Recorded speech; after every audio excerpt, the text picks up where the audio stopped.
Saya tidak pernah melakukan itu, Pak. Saya tidak pernah melakukan itu. Saya tidak pernah melakukan itu, Pak. Saya bukan otak. Saya bukan pembunuhan. Agar tertib, rekan-rekan.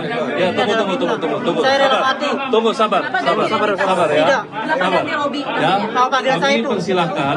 Jadi Apa nanti nama gaul kita saya? akan mendengarkan. Saya tidak pernah melakukan pembunuhan itu. Ini difitnah. Saya rela mati.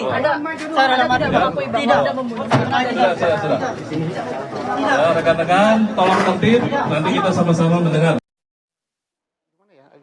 Karena di luar dia ngomong. Ya, itu salah satu dari pernyataan Peggy usai dirilis oleh Polda Jawa Barat. Saya ingin kembali ke Bang Nasrullah. Bang Nasrullah, Ya. apa konsekuensinya? Apakah memang harus diusut lagi, diberikan hukuman terhadap jaksanya, hakim dan sebagainya terkait kasus ini? Harus, karena kalau tidak ini akan berlanjut asal-asalan seperti ini. Karena apa? Yang penting putus-putus perkara. Hakim juga udah menumpuk. Jadi serba salah. Saya nggak tahu lagi bagaimana memperbaiki hukum di Indonesia, penegakan hukum Indonesia luar biasa ruwet. Bentuk hukumannya kayak apa? Saya mengatakan begini, ini saya tidak boleh mengatakan nanti pasti dibilang, wah nggak ada bukti Anda ngomong. Saya tahu, saya pelaku di lapangan. Oke. Ya, saya selain akademis, saya pelaku di lapangan. Ya. Hukum ini sudah menjadi korporasi penegakan hukum. Di semua unit kerja, di semua subsistem, menjadikan penegakan hukum sebagai sumber penghasilan gila-gilaan. Oke. Ya, satu. Yang kedua, proses penegakan hukum tidak lagi ada rasa belas kasihan terhadap orang yang cari keadilan. Yang penting saya berhasil. Yang penting saya sudah selesaikan tugas saya. Hakim tidak punya rasa tanggung jawab di dalam memutuskan di tingkat pertama karena nanti kan bisa banding. Baik. Ya. Banding juga masa kasasi. Ya. Kasasi di tingkat kasasi jadi bemper. Di tingkat kasasi pun tidak lagi mencari keadilan. Tingkat PN sudah dihukum, PT dihukum, Baik. kasasi juga Bang begitu. Nasrullah. Nah, oleh karena itu sanksi terhadap pelaku dalam kasus ini menjadi pembelajaran hati-hati ke depan. Baik. Kalau Anda tidak menegakkan hukum secara baik, Ya. ini akan berulang terus. Oke, ini juga keinginan kita ya. Memang nantinya ada audit investigasi mungkin bagaimana penanganan atau proses hukum di tahun 2016 lalu begitu ya. Tapi kalau melihat saat ini 2 DPO ini dianulir, ini menjadi harga mati nggak sih Bang Nasrullah? Apakah nanti mungkin ada saksi-saksi yang muncul yang juga bisa menghadirkan DPO lainnya atau tersangka lain ya? Kalau bagi saya, mohon maaf Pak Susno ya, soal jumlah DPO bertambah, berkurang, itu normal di dalam penegakan hukum. Oke. Tetapi masalahnya, Walaupun dia sehingga putusan ya? muncul 3 pertama, Ya. apakah itu proses penegakan hukum yang benar atau karena yang disampaikan oleh tim dari Polda Jabar itu dulu nyebutnya asal-asalan. Bisa saja dari para saksi-saksi yang diperiksa, ngaku nggak sih ini? Ya dia ngaku aja. Ternyata sekarang setelah digali, berubah. Itu bagi saya biasa saja. Oke. Karena tetapi bagi saya maaf ya, saya tidak terlalu fokus di dalam penanganan kasus Vina Ansik.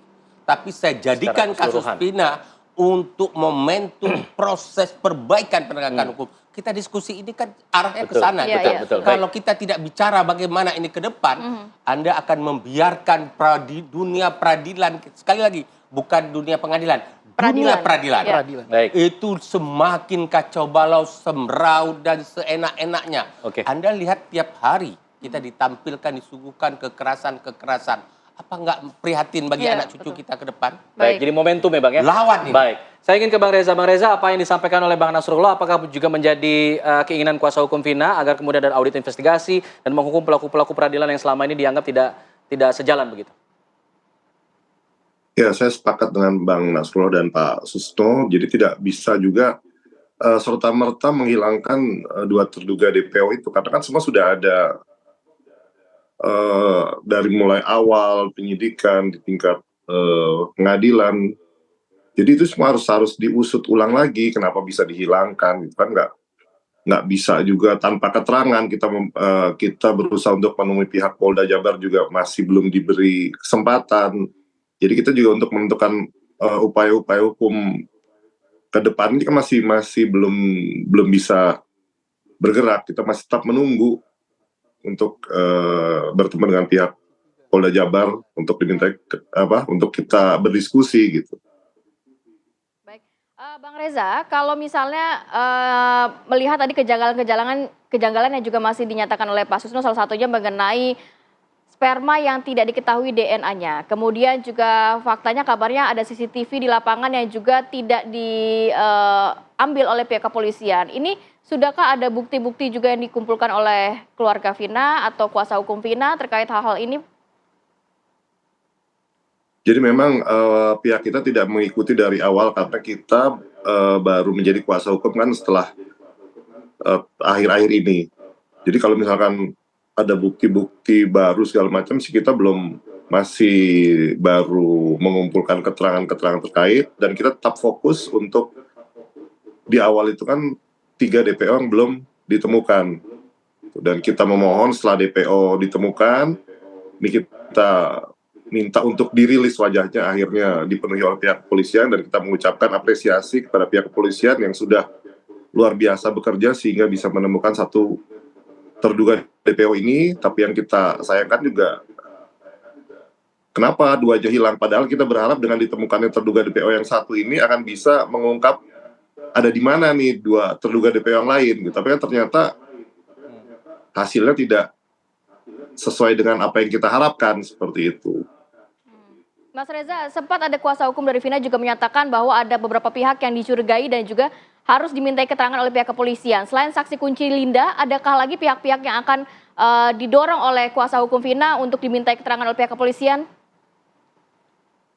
Jadi memang kita juga banyak mendengar dari berita-berita di media ya, misalkan muncul saksi A misalkan dan saksi ada beberapa pernyataan dari teman-teman di media itu kan memang bisa menjadi masukan untuk pihak kepolisian. Tapi itu kan memang di luar ranah kita tetap fokus kenapa 2 terduga DPO ini dihilangkan seperti itu dulu untuk memberi rasa keadilan untuk keluarga almarhumah yang setelah penantian selama 8 tahun kan 8 tahun. kecewa walaupun antara senang dan kecewa sebetulnya.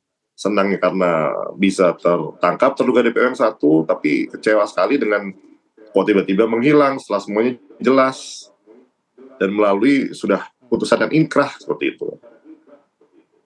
Baik, saya ingin ke Pak Susno. Pak Susno, tadi ada harapan dari pihak kuasa Vina juga ingin agar kemudian peradilan ini diulang lagi begitu. Apa yang dibutuhkan Pak untuk kemudian bisa mengulang lagi pengusutan kasus ini? Oke. Untuk pemeriksaan, penyidangan, pemeriksaan untuk yang sudah mendapat kekuatan hukum tetap kan nggak bisa periksa 2 kali nibus in idem ya. Tetapi masih penyidikan berjalan untuk tersangka yang baru. Oke. Nah, dari tersangka yang baru ini akan didapatkan keterangan-keterangan yang mungkin nantinya bisa digunakan juga untuk upaya-upaya pembelaan atau mencari keadilan. Mungkin kan ada yang sudah terpidana ini kan mengaku dia tidak melakukan kan. Sekarang upaya apa? Dia sudah dapat putusan yang inkrah. Nah, dari penyidikan untuk kasus tersangka yang baru, yang DPO ini bisa juga dipakaikan kalau ada penemuan bukti baru, ini novum untuk PK. Ya.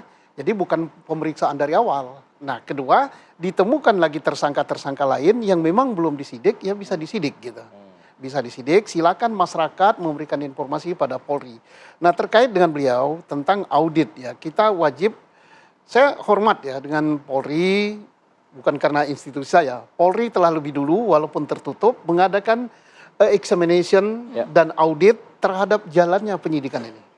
Jadi Polri ada 2 kegiatan sekarang, mencari tersangka, melakukan penyidikan tersangka baru, dan dia mengaudit apakah pemeriksaan ini benar sesuai dengan ketentuan hukum yang berlaku, apakah dalam pemeriksaan ini terjadi